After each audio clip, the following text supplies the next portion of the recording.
¿Puedes leer el pasaje? Sí. Primera de Samuel 16, del 1 al 13? Muy bien. Sí, gracias, Jonathan.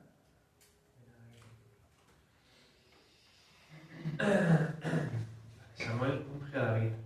Dijo el Señor a Samuel: ¿hasta cuándo llorarás a Saúl, habiéndolo yo desechado para que no reine sobre Israel? Llena tu cuerno de aceite y ven, te enviaré a Isaí de Belén, porque de sus hijos me he provisto de rey. Y dijo Samuel: ¿cómo iré? Si Saúl lo supiera, me mataría. Jehová respondió: toma contigo una becerra de la vaca de Elí, a ofrecer sacrificio a Jehová he venido. Y llama a Isaí al sacrificio, y yo te enseñaré lo que has de hacer, y me ungirás al que yo te dijera. Hizo pues Samuel como le dijo Jehová, y luego que llegó a Belén, los ancianos de la ciudad salieron a recibirle con miedo y dijeron: ¿es pacífica tu venida? Él respondió: sí, vengo a ofrecer sacrificio a Jehová. Santificaos y venid conmigo al sacrificio.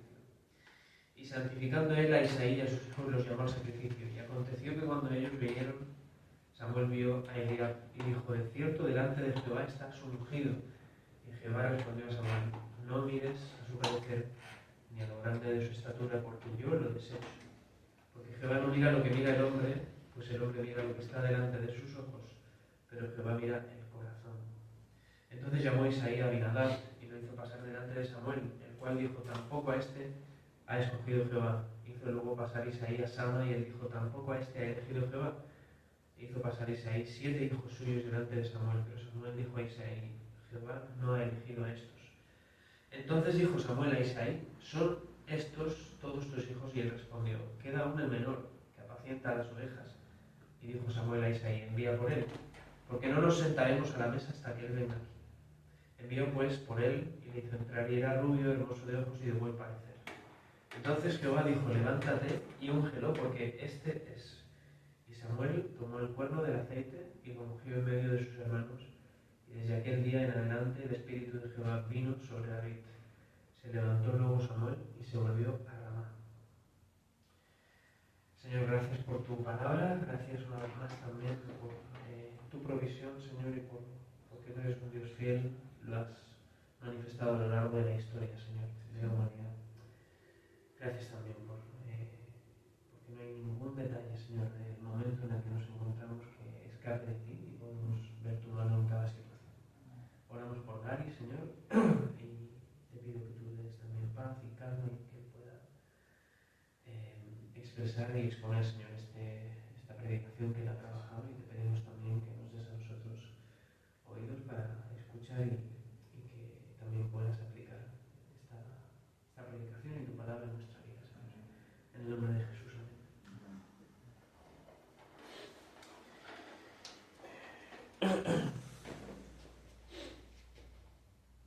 Cuando quieras, ¿Cuántos os gustan las películas o las series? Yo creo que a todos, ¿verdad? Normalmente en las películas o en las series vemos cambios de escena. En un cambio de escena suele haber un momento de tristeza o un momento de alegría o un conflicto. Quiero decir, los cambios nos indican momentos puntuales en la historia que pueden marcar el transcurso de todo lo que va a ocurrir desde ese momento. A veces es un cambio progresivo, conocemos el pasado y sabemos por qué están ocurriendo esas cosas.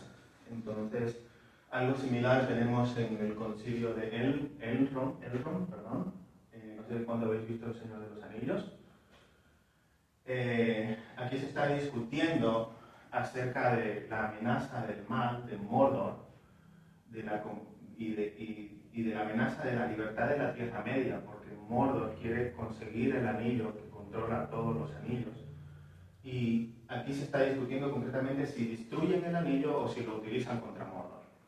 Entonces, hay un problema con el anillo, y es que el anillo tiene un poder de seducción, tiene un poder de atrapar a quien lo posee y lo destruye y lo corrompe. Y todos los que están aquí sentados de alguna manera saben que eso sucede. Y después de que han decidido que lo van a destruir, hay un momento de silencio e incluso de desesperanza y de conflicto, porque no hay quien asuma esa tarea.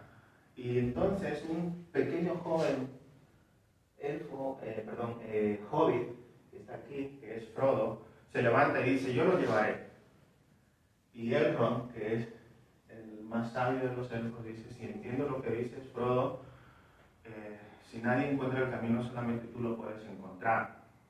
En mi manera de interpretar, Elrond le está diciendo algo así como, solamente tú tienes el corazón para hacerlo, porque eres el único que no es capaz de sucumbir de la manera que hacemos todos al poder del anillo. Algo similar vemos en la historia de 1 Samuel 16, del 1 al 13. Saúl, que ha sido ungido rey sobre Israel, se ha rebelado al menos en 2 ocasiones contra Dios. Y en el capítulo 15 en concreto recibe el mandato de destruir a los amalecitas, pero él no obedece en la forma que Dios se lo ha mandado. Y en lugar de arrepentirse y pedir perdón, le dice a Samuel, perdóname, no a Dios, sino al profeta, y acompáñame y presentemos sacrificios. Algo así como, vale, me equivoqué, pero ven conmigo y vindica mi puesto. Saúl está más preocupado por su posición que por el pecado que ha cometido. Y Dios lo desecha. Y Saúl sabe que Dios lo ha desechado. Podríamos preguntarnos entonces, ¿cuál es la esperanza para Israel? ¿Abandonará Dios a su pueblo, aun cuando este pueblo lo ha desechado? Porque estas son las palabras de Dios al pueblo de Israel cuando el pueblo pide un rey. No te han desechado a ti, me han desechado a mí, Samuel. He titulado esta prédica, ¿hay esperanza para el pueblo de Dios? Porque Dios ha elegido un rey conforme a su corazón. Para ello he dividido este pasaje en 3 apartados. Tenemos aquí la comisión divina. Dios tiene un plan. 1 Samuel 16, del 1 al 3. Fe y obediencia. Dios ve el corazón. 1 Samuel 16, del 4 al 12. Y cogobernando con Cristo. 1 Samuel 16 al 13. Entonces, retomando el versículo 1, vemos que Samuel está llorando. Es una escena de fragilidad y probablemente esto se deba a 2 razones importantes. La primera es que Samuel de alguna manera ama a Saúl. En el capítulo 15, versículo 11, después de escuchar las palabras de Dios, Samuel dice que clama a Dios toda la noche por Saúl. Dice que Samuel se apesadumbró, y esa palabra en hebreo es vayijar, que se refiere a un dolor que quema, a un dolor que arde. Por lo tanto, Samuel ha entrado en una especie de luto por Saúl. En segundo lugar, también Samuel está de alguna manera preocupado, triste, con la carga de la esperanza de lo que va a ocurrir con Israel, porque Samuel ha sido el último juez. Saúl viene a ser un poco como el pupilo de Samuel. El tiempo que ha invertido en él, los momentos que han pasado, Saúl seguramente ha tenido que buscar consejos en Samuel, porque ha pasado de ser un granjero a ser un rey, y necesita la instrucción de alguien. Entonces Samuel ve a Saúl como un rey que Dios ha desechado, como un rey que se ha rebelado contra Dios, y ese rey sigue gobernando. Y entonces nos volvemos a las preguntas de la introducción. ¿Qué va a pasar con Israel? Samuel está preocupado. Ese es el llanto de Samuel. No es solamente la carga del amor que siente por Saúl, sino la carga que siente por el pueblo. Algo similar sugiere Matthew Henry en su comentario al Antiguo Testamento de 1828. El llanto no es solo porque Dios ha rechazado a Saúl, sino porque éste se ha vuelto soberbio y posiblemente vengativo. Y esto lo vemos en el verso siguiente, cuando Dios dice a Samuel, ve a casa de Isaí y ungirás a un rey. Dice, si Saúl se entera me matará. Samuel está asustado.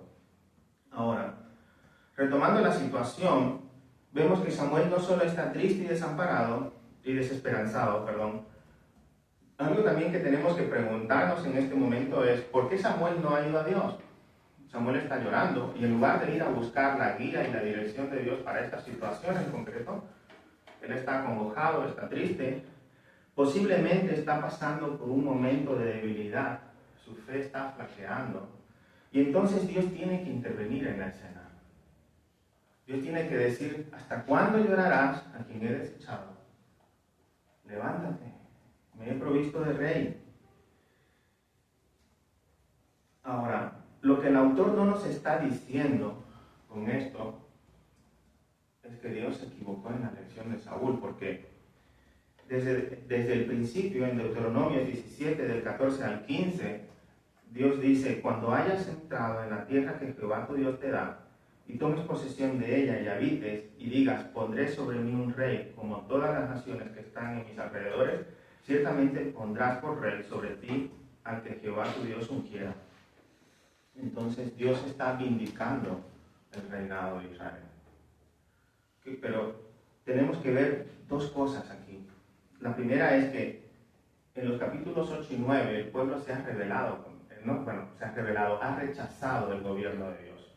Cuando le piden un rey y Samuel presenta esta solicitud a Dios, Dios dice: desde que salieron de Egipto se han rebelado contra mí y han rechazado mis jueces. No te han rechazado a ti, me rechazan a mí. Ahora les daré un rey, pero vas a ir a decirles lo que va a ocurrir con ellos por este rey. Hay consecuencias por la decisión que han pedido. Pero, por otra parte, si volvemos a Deuteronomio, a los versículos que hemos leído, sabemos que estaba en los planes de Dios. Entonces, desde la perspectiva de Dios, Dios está proveyendo esperanzas para el pueblo, porque ya estaba en sus planes. Pero el rey que tiene que elegirse, el rey que tiene que gobernar, Dios lo tiene que elegir. Y es un rey que habla también desde el pasado hasta el momento presente y hasta el futuro de lo que Dios va a hacer con el pueblo y va a hacer con su pueblo. ¿Por qué? Porque en el capítulo 9, concretamente, 9:16, dice que Dios oye el clamor del pueblo, y ese clamor es el mismo clamor que vemos en Éxodo 2:23, el clamor que Dios oye del pueblo que estaba esclavizado en Egipto, y el clamor que hace que Dios se acuerde del pacto que había hecho con Abraham. Dios está hablando de un rey que va a traer libertad y esperanza para el pueblo, y es el rey que va a poner en lugar de Saúl. Ahora, amados, en nuestra vida también podemos estar caídos y derrotados. Sea por el pecado o por cualquier otra circunstancia que nos tenga desamparados o desesperanzados, debemos acercarnos al Creador para buscar su perdón, su paz y su dirección. Y esto es lo que Samuel tenía que haber hecho y no hizo. Por eso Dios tiene que intervenir. Pero no solamente interviene en ese momento en concreto, sino que interviene también en nuestras vidas. Porque muchas veces, también cuando estamos en una situación de fragilidad, en lugar de acercarnos a Dios, nos quedamos allí en nuestra miseria. Pero Romanos 8, 35, 39 dice que nada ni nadie nos apartará del amor de Cristo. Retomando el verso 4, ya en el punto 2, vemos que Samuel ya está en Belén, hace como Dios le manda, manifiesta que ha venido en son de paz. Y algo curioso aquí es que Samuel ha venido a elegir un rey que Dios aún no le ha revelado. En los versos anteriores, las directrices que Dios da a Samuel son claras: ungirás al que yo te dijere. Y aunque no es la intención principal del texto, aquí hay algo curioso que he pensado, y es que de alguna manera Samuel ha venido a elegir un rey que no conoce, ha venido en son de paz, y el pueblo no conoció al rey que vino en son de paz montado sobre un pollino. Esto no lo dice en el texto, esto es algo que yo pensé en este momento y que me gustaría que lo tuviéramos en mente. Verso 6. Delante de Jehová estás ungido. Samuel entra en la casa de Isaí, pide que vengan sus hijos, y al primer hombre que ve es Eliab, y cuando ve a Eliab ve un hombre alto, un hombre fuerte, un hombre preparado para la guerra, y entonces dice: este es el rey que Dios ha elegido. Sabemos que físicamente esto para Samuel indicaba que era una persona apta, porque el pueblo siempre había estado en guerras desde que salió de Egipto. En los años de Saúl también ha estado en guerras, entonces necesitan un rey guerrero, un rey capacitado para gobernar con fuerza y que sea capaz de liderar ejércitos. Pero Dios tiene que volver a intervenir nuevamente y le dice: hey, Samuel, para.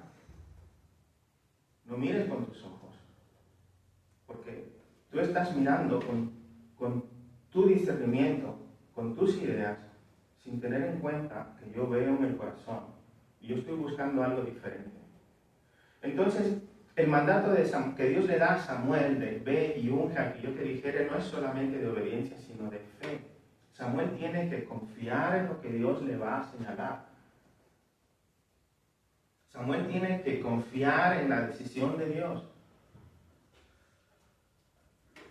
Y aquí, amados, tenemos una gran verdad. La fe y la obediencia van de la mano. Ambas deben ser ejercitadas al mismo tiempo. Esto es a lo que se refiere Santiago en 2.26 cuando menciona que la fe sin obra está muerta. Por lo tanto, cada decisión en nuestra vida debe de estar sujeta a la voluntad de Dios. Es un acto de obediencia acompañado por fe. La creencia de que Dios conoce mejor el horizonte. Y nosotros solamente debemos menguar y obedecer. Finalizando, vemos en el capítulo 16 que se nos presenta a David para el cierre de toda la trama en el último momento. Y como dice Arturo, David es el amado. Después de que Samuel ya ha visto a todos los hijos de Isaí, sin encontrar a nadie que sea el señalado por Dios, entonces, con una perspectiva diferente, pregunta, ¿no tienes a nadie más? Y es cuando se nos revela que David está pastoreando las ovejas, el más pequeño de todos, el más insignificante, como Frodo. Si Samuel tenía que tener fe en la elección de Dios, aquí tenía que poner una dosis extra, porque David era un muchacho, era un joven que no estaba preparado para la guerra. Incluso posiblemente podría decirse que David era impetuoso en su forma de actuar, porque cuando intenta convencer a Saúl para que le deje pelear con Goliat, habla de que mató un león y se enfrentó contra un oso, quiero decir. Es un hombre fuerte, valiente, pero también, vamos a decir, irresponsable en alguna forma de actuar. Pero Samuel ya confía en Dios. Entonces Dios le dice, este es. Samuel ve que el chico es hermoso y no duda en ungirlo.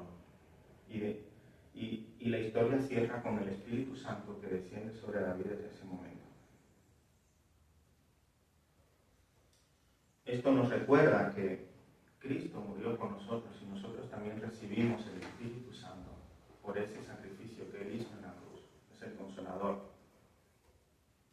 La historia está hablando de David, pero está señalando a Jesús, el Rey de la esperanza que tenía que traer libertad para el pueblo. Es el Rey que iba a venir finalmente a traer libertad para todas las naciones, porque todos somos el pueblo de Dios. Dios ha elegido a David porque ha elegido un rey conforme a su corazón. Y esto lo vemos en las palabras de Lucas, en Hechos 13:22, citando al Salmos 89:20, que David era conforme al corazón de Dios. Y Cristo es el corazón y la imagen del Padre. Ahora, ¿quiénes somos nosotros delante de Dios? 1 Corintios 1:27 y 28 dice, sino que lo necio del mundo escogió Dios para avergonzar a los sabios, y lo débil del mundo escogió Dios, y lo vil del mundo y lo menospreciado escogió Dios. Y 1 Pedro 2:9 nos recuerda, mas vosotros sois linaje escogido, real sacerdocio, nación santa, pueblo adquirido por Dios. La historia de la salvación siempre trató sobre Jesús y el pueblo que Dios había elegido para ser un reflejo de su Creador. Y nosotros somos ese pueblo. Somos cogobernadores en Cristo, pero no por nuestros méritos o por nuestras cualidades, sino que habiendo sido viles, Dios nos transforma y somos testimonios de la imperfección transformada en perfección, de la muerte que se transforma en vida. Y ese, hermanos, es el evangelio que tenemos que predicar y es el mandato que Cristo nos dejó. La parábola de los talentos dice que los talentos que el Señor ha dejado a sus siervos son el reino de Dios y vendrá a pasar cuenta por ellos. Tenemos un mandato para con este mundo. Para ir concluyendo, podemos cerrar esta predicación con 3 puntos importantes. Primero, a pesar de la tristeza y de las flaquezas que experimentamos en nuestra vida, Dios tiene un plan. Él es nuestro refugio y en Él debemos encontrar nuestra dirección. Su palabra es nuestra guía. Por lo tanto, hay esperanza. Y nosotros debemos buscar al Dios de nuestra esperanza. En segundo lugar, de la misma manera que Dios pide a Samuel obediencia para hacer su voluntad, nosotros también debemos estar dispuestos a escuchar y a buscar la voluntad de Dios en nuestra vida. Cada decisión en nuestra vida debe estar en línea con lo que Dios nos pide. No por ser legalistas, sino porque confiamos en Él y esta confianza en Él es la fe que demostramos que tenemos en Él, como había mencionado Melanie. Por lo tanto, cuando tenemos que tomar decisiones acerca de nuestro futuro, matrimonio, estudios, trabajo, rutina, ¿en qué manera encaja esto en tu relación con el Señor? ¿En qué manera encaja esto en lo que Dios te pide? Tercero, Dios proveyó un rey conforme a su corazón porque estaba proveyendo el linaje sobre el que se construiría el camino para la salvación del mundo. La historia de David desde el Éxodo hasta su ungimiento es la historia de Jesús. Y tú y yo, que escuchamos esto en esta mañana, formamos parte de ese plan. Y hemos sido llamados a proclamar esta verdad. La pregunta final es, ¿estás dispuesto a vivir una vida transformada en pos del Evangelio? ¿O te quedarás en un rincón contemplando tu necesidad y tu desesperanza? Hermanos, Cristo viene pronto. Y viene no en pollino, sino en un caballo a traer juicio y justicia para este mundo. Y pedirá cuenta